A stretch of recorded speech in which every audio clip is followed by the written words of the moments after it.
The Virginia Cable Telecommunications Association and your local cable provider presents Cable Reports.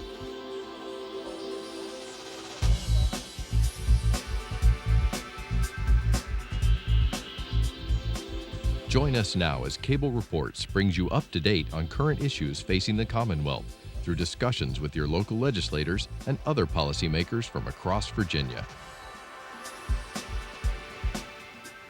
From the General Assembly and the City of Richmond, I'm Woody Evans for Cable Reports, brought to you by the Virginia Cable Telecommunications Association and Cox Communications, connecting Virginians to their government. We're pleased to have Delegate Monty Mason here with us today. Welcome, sir. Welcome. Nice to be with you, Woody.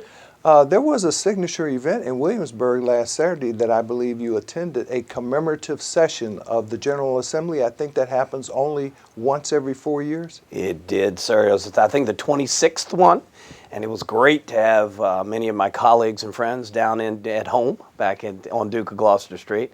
And I tell you what, if you'd have told me when I was a student at the other end of Duke of Gloucester Street that I'd answer the role in the House of Burgesses, I might have laughed at you at the time. But you know, up here, a lot of times when we make reference to the founding fathers and Jefferson and Henry, people kind of say, okay. But seeing Lord Dunmore come down Dog Street and disband the House of Burgesses, seeing the portrayal of James Armstead, the enslaved young man who was the spy for Lafayette with Cornwallis, and then watching Patrick Henry sneer at James Madison at dinner and talk about his scheme as they debated. You know, I think you could see my colleagues saying, you know, you really get the feel of how long this has been going on, the roots in our foundation. It was a lot of fun. Colonial Williamsburg was a great host. Great. And I understand that there was that really interesting debate about the adoption of the Constitution. Absolutely. And that was the Henry, Right. you know, saying, and Madison stressing the importance of banding together to become these United States. And Henry, you know, of course, his disregard for that as a states' rights man, and you know, and coming off of Dunmore having disbanded the House of Burgesses, you know, showing what eminent and higher power can do. One also incredibly historic moment was we worshipped on Sunday at First Baptist Church of Williamsburg, and with Colonial Williamsburg in collaboration, they restored a historic bell. And that is an African-American church in the heart of Williamsburg, been there since 1776. Wow. So the next day, the congregation rang the bell after we worshiped with them. Yes, the next day, they kicked off a month-long ceremony and recognition of their 240th anniversary. So another momentous part of the weekend in Williamsburg. Absolutely, and obviously tourism is a critical aspect of your district. Talk to us about the district you represent, tourism and other economic necessities there. Absolutely, and that's another great point for our colleagues to see. When we talk about tourism, much was made of Colonial Williamsburg's effort to promote citizenship in this country. Well, what we saw on that Saturday happens every day in Colonial Williamsburg. And then we're preparing at Historic Jamestown and with the Jamestown-Yorktown Federation for the 2019 400th anniversary of the House of Burgesses having first met on historic Jamestown Island. So, you know, we are uniquely involved with the history of our country. And you hear about it a lot up here, but it's great for us to be able to see it, touch it, and feel it, and see how it is important to the Virginia economy. So many jobs tied to it, so much revenue, and people you don't have to educate and hopefully don't have to provide health care for, that just come, enjoy our historic and other tourist destinations, and promote revenue for the area. Now, what are some of the other economic drivers in your district? So the defense, you know, we're talking about not relying on defense. Yes. But we also don't need to forget that we have, right in the heart of my district is Fort Eustis, and an enormous technological, you think of it as the old transportation area, but here's the Army's university is located there, TRADOC.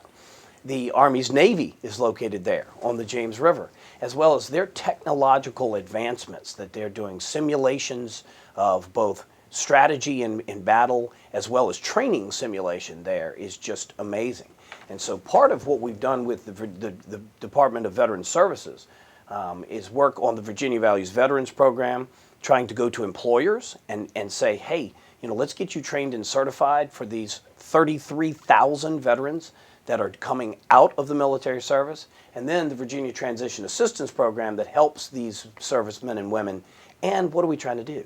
Keep these highly trained, highly skilled, disciplined employees in the Commonwealth of Virginia and make them a part of the new Virginia economy. Yeah, as a matter of fact, I'm glad you brought up those programs, because there are a number of programs now for veterans, I believe, at a community college, for example. If you're returning from a theater of war, if you were in the Medic Corps, for example, you want to become an EMT now, you're going to get credit for that experience, as I understand it. Even better, this year we just passed out of the House the Medic Corpsman bill that if you are a certified corpsman in the military with certain requirements, Sure. you can come straight in and be certified in Virginia and go straight to work.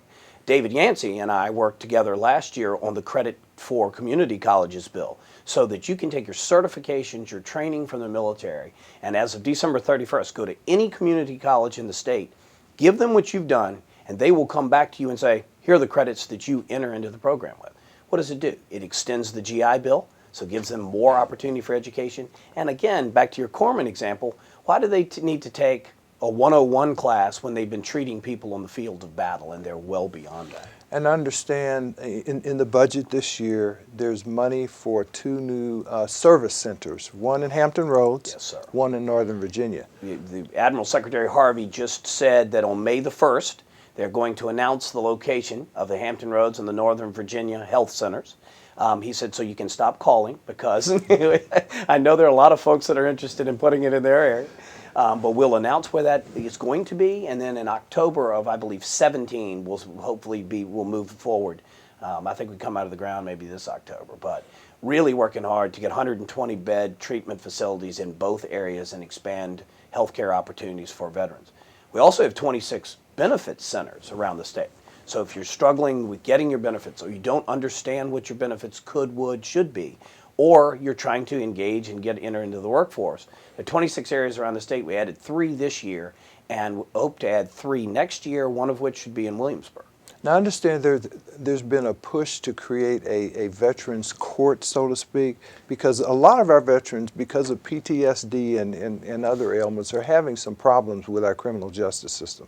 Yes, sir. And I am privileged to serve on the Courts of Justice Criminal Law Subcommittee. Now, as a non-lawyer, that's swimming in a deep pool with a cinder block around your neck sometimes. But it's a great opportunity for me to be right in the heart of a lot of issues, and I enjoy it quite a bit. One of the things that committee does not like are specialty courts.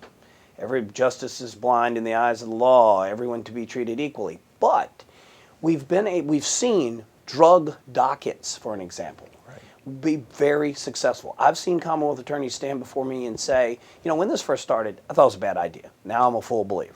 And we're not treating people any differently. We're recognizing unique elements and aspects of their situation and trying to do better to help them. The veterans docket will be one.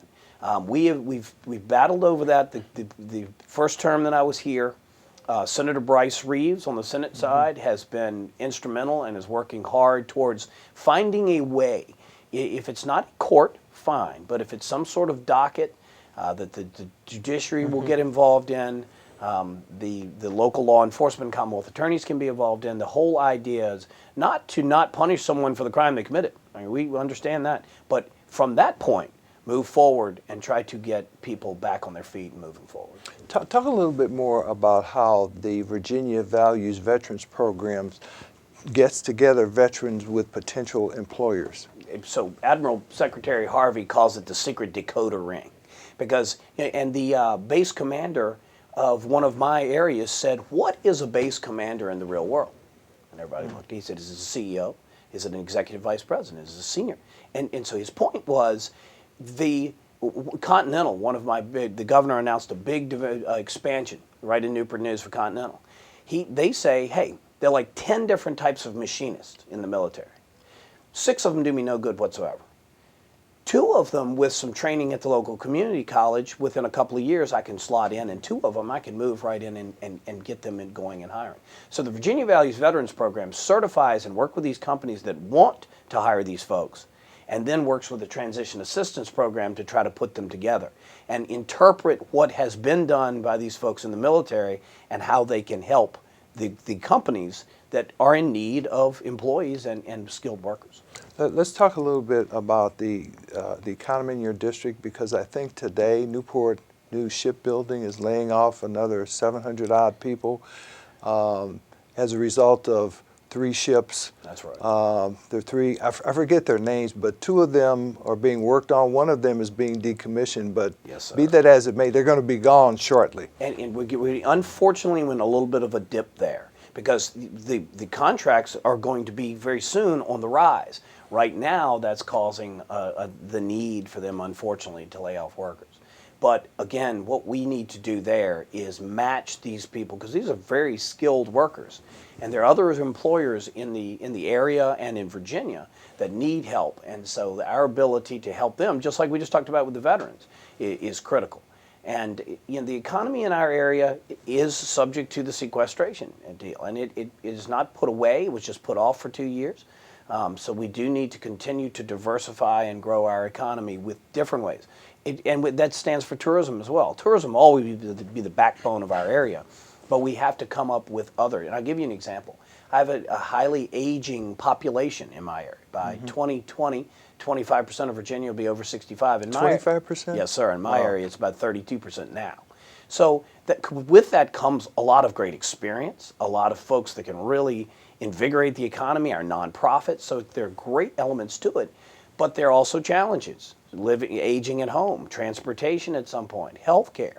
So where I'm going with this is around that, there are many opportunities for small business. There are many businesses that can grow and thrive to help and accentuate seniors. And so we need to look to those type of things and give those folks a leg up and try to help them get going. The Port of Virginia, a huge economic driver.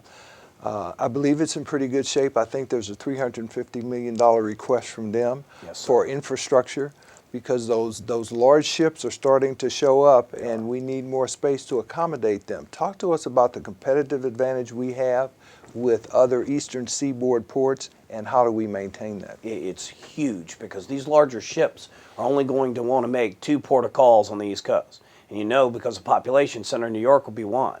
Well, the natural depth of our channel gives us a great advantage. But I think it's Charleston that's trying to get closer, so they're dredging. So we need to continue to do the dredging work. And it's another place that our infrastructure and transportation makes just an enormous difference, because you've got to be able to we can get to so many people, the large portion of the population in the United States, from the Port of Virginia. But we need to just make sure that we're able to get the trucks out of there, as well as on rail. Import export has been, there's an initiative going on to have a Virginia import export office. It's kind of pulled out separately and distinctly to focus on making sure we're maximizing our opportunity at the port. And of course, the current governor and the previous governor made it part of their policy initiatives to explore export opportunities for Virginia companies abroad. You've seen a lot of international trade missions this year that we're trying to do just such a thing, as well as import. The new leadership at the port, I think, is doing an outstanding job turning around some of the numbers on the P&L.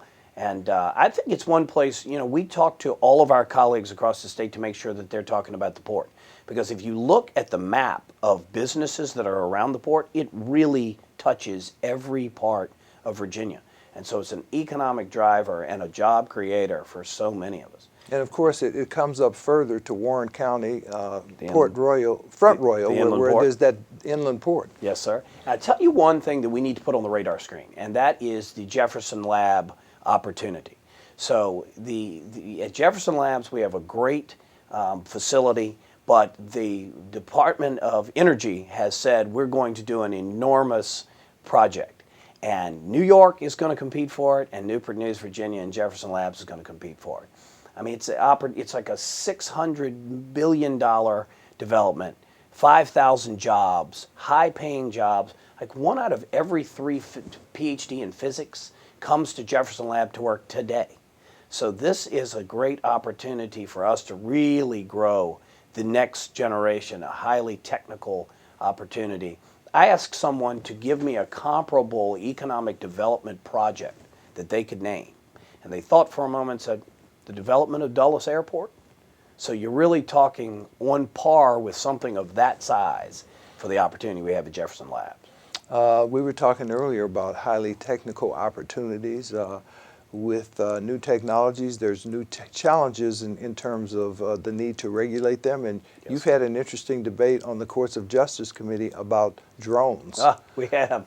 And there are many unmanned aerial systems. Yes, yes. There are many Yes. drone manufacturers on the Virginia Peninsula. And what I've heard from them is all the conversations coming out of Richmond are about regulation. Because we want to make sure that someone is not using this new technology to spy on you or to invade your privacy. We can all agree on the things we don't want done. But it's really important for us to make sure that we don't stomp on a burgeoning industry, because these are high-paying jobs. You need extremely qualified and educated people. So, and it's a 21st century technology. There are a lot of things that we're grappling with today, and we're going to grapple with up here in the future that are based upon technology moving so fast that it's here. When we had some drone bills in courts of justice this year, the line stretched out the door of companies asking for exceptions to the law that we were negotiating. So you can tell just by that how many people are already using the technology. So we need to strike the balance between helping this industry and accentuating what they're trying to do, helping them grow, and protect people's rights and privacy. Those people lined up outside the door of courts of justice represent a lot of different applications for drone use. Yep. What are some of the things that you've heard about? Dominion power. Okay, so you have power lines in the mountains. You know, previously you had to hang someone off the side of a helicopter to inspect the lines. Not a job I'm interested in. Today, you can put an unmanned aircraft, you can put a drone up in the air and go down and inspect the power lines very closely. When the train derailed in Lynchburg, you could put a drone in the middle of that smoke cloud and determine what's burning, what do we need to fight the fire, and at what risk are our first responders, or do we have to evacuate this city immediately? The phraseology is the only limitation to unmanned technology in the air, on the ground, underwater, is your imagination. Now, last year you addressed Uber and Lyft. The other new internet technology you are addressing now is Airbnb. I've heard quite a bit from my localities about that, as they should be concerned. We need to make this a great example of technology that's being used. It is in the marketplace today. What we need to work on is how do we properly, so that is a room night. So my hotels and timeshares and bed and breakfasts pay a transit and occupancy tax for every room night as well as tax. We need to make sure that the people utilizing this service are doing that. And to me, that's first and foremost. The legislation that we're debating and still working on as of coming down to speak with you is a mechanism to make sure that that tax money is paid to the state and then distributed out to the localities. We also need to make sure local regulations aren't trumped. For an example, Williamsburg has an unrelated party ordinance to make sure that you don't put too many rental students in residential areas. We have to make sure that the zoning for this technology does not trump local ordinance. But there are going to be some things the localities may not like the ability to know exactly who's doing it and for how long. However, the legislation does put a requirement after you do 45 days in a year, you have to register as a business, you have to get a business license. But they would say you might want to do that after day one. Right. So there's a give and take there. Back to transportation needs in your district, especially in the Hampton Roads area, there's been some controversy over the past few years around public-private partnerships and tolling. I know there are a number of bills working their way through the process this year. Most of them related to tolling on I-66 up in Northern Virginia. But where's that issue in terms of your district and the Hampton Roads area? The tolling question will really come when we start getting to a third crossing in Southampton Roads, southeastern Virginia, because there will need to be some element of high-capacity lane there, and there may need to be some level of tolling. But as far as tolling today in southeastern Virginia, really not much of an issue. And you've seen the governor and the legislature come out saying that, if you're going to toll, you're going to have to come through the legislature first. The big deal for us is the expansion of 64. Leg 1 is beginning, leg 2 is in the concept phase, but the money's there. I think we are in the midst of getting the funding for that third leg that'll have 3 lanes all the way to Northern or Western 199. That's of critical importance to my area, because if not, you're just going to move the bottleneck to 199, which goes around Williamsburg. But we also have to always talk about public transportation and rail. We really have to keep working to upgrade our rail lines and get that third train to Newport News, because all of these things, are levers to remove congestion. Because if we waved the magic wand today and had 3 lanes all the way to Richmond, the capacity of the road would already be overfilled. So what we don't want are these signs that say, to Nags Head, down Route 460 this amount of time and down 64 this amount of time, because we rely on the visitor coming to town. So when you're sending them down the other side of the river, then that's not good for southeastern Virginia. What about the tunnel system, the concerns around flooding? I know that the Navy has expressed concerns over the past few years about the transportation infrastructure there and how that could potentially be a national security issue for them. Well, coastal flooding is an enormous part of many discussions. Some of the tunnel infrastructure is getting older. When you think of the original Hampton Roads Bridge Tunnel, the bridge to get you to the tunnel is 50, 60 years old. So that's going to start needing some work. But as far as the coastal flooding goes in a number of areas, William and Mary and Virginia Institute of Marine Science is going to collaborate and work with Old Dominion, and we're going to put together a new center to try to really focus on that for all of southeastern Virginia. One of the best things that I've seen is NASA, the engineer for the Navy, and the former colonel of the Corps of Engineers all coming together, and they say, we're not here to talk about what causes it. All right, let's avoid that political football. But we know that we have 100 years worth of information. The sea is rising and the land is sinking, and we have to deal with that, and we have to get on it now. Other technological issues, computer trespass. Yes, that's sir. a matter you're working on. Well, in my professional life, I work in fraud and risk for Visa, and do e-commerce authentication. So we're trying to keep people from stealing money from your credit and your debit card. Here, I'm working with the administration on several computer trespass bills, because it's very difficult to catch people that invade your computer and use it for nefarious means. But when we get our hands on them, and when we are able to track them down and get them, we need to make sure that our laws are able to prosecute them to the fullest. And there's some impediments, because you want to avoid catching your internet service provider who's just trying to help you get your computer going. Right. You don't want to run afoul of that. But at the same time, just last week, UVA announced that a basic phishing scandal was clicked, and 1,400 people's information was breached. The PH kind. Yes, sir. Phishing. Yeah, that's right. And for those of us in the industry, you think when you get that email today, it says, "Oh, click on here or else," certainly no one's doing that again. Well, yes, they are. And so even the most basic and the complexity of people using computers to defraud, steal, or for malicious intent is really growing. And we're trying to wrestle with how we can prosecute these folks to the fullest extent of the law and not have unintended consequences. Now, what relationship does your Trespass Act have to I think it's the RICO Act? So the RICO angle on it is if you combine more than 3 people. Because the way these things work, and unfortunately they may be in Latvia, Estonia, they could be anywhere in the world, but someone will try to get into a computer structure and capture information. But they then need people on the ground to take advantage of or to monetize the information and what they've gotten. So if you can link, you got into the system and you got 2 of us to go and capitalize on the data and the information, then you can put that together and roll it under RICO. That's going to be an interesting debate that we haven't had yet in the Courts of Justice Committee.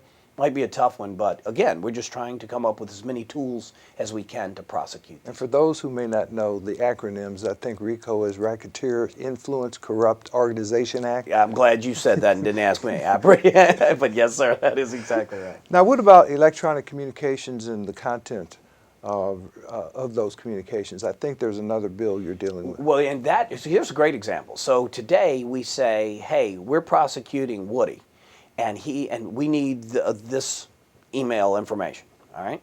So you get a warrant, and you get that email information. Today, the provider has to come, sit in court and say, yes, that is the information we provided. Thank you. And they go away. This is just an effort to have that done by affidavit, so the person doesn't have to fly in from California for a 30-second, 1-minute prosecution. It doesn't change a thing on the evidence. So it's still hearsay. It still has to be proven that Woody sent that email and I wasn't sitting at your computer. So the judge can or cannot enter that information or utilize that information down the road. That doesn't change.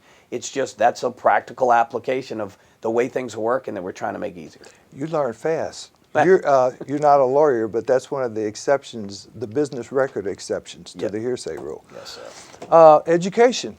How are your K through 12 classrooms doing? Well, it's exciting that one place that you've heard the governor and the legislature in lockstep is putting more money and more funding to education. We got a long way to go. Williamsburg, James City County has 1,000 more students and $1 million less dollars than they did in 2007. So, and that's just one example. But I was actually knocking on doors this year and met the head of our preschool initiative. She was concerned that the wording and the language that we use, unfortunately, in the budget is restricting the number of students that they have. They were grandfathered in through this year, but next year we may not be able to include them. One of the things I'm doing is trying to expand that language.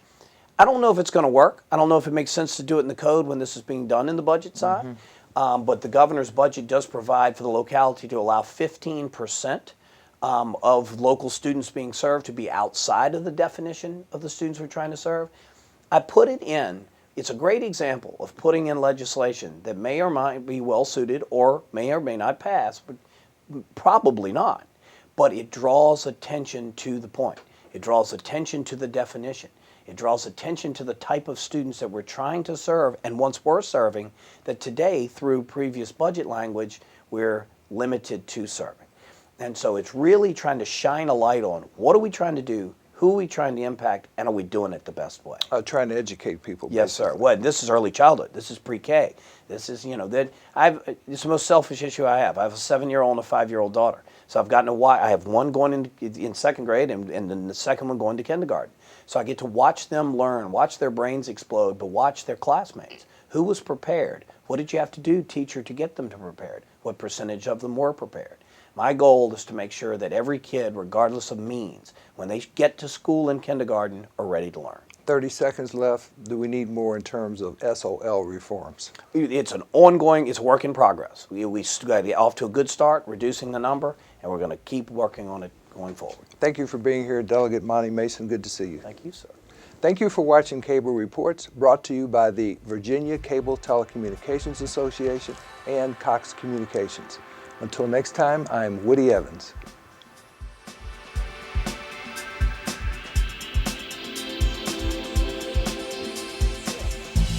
Mm-hmm.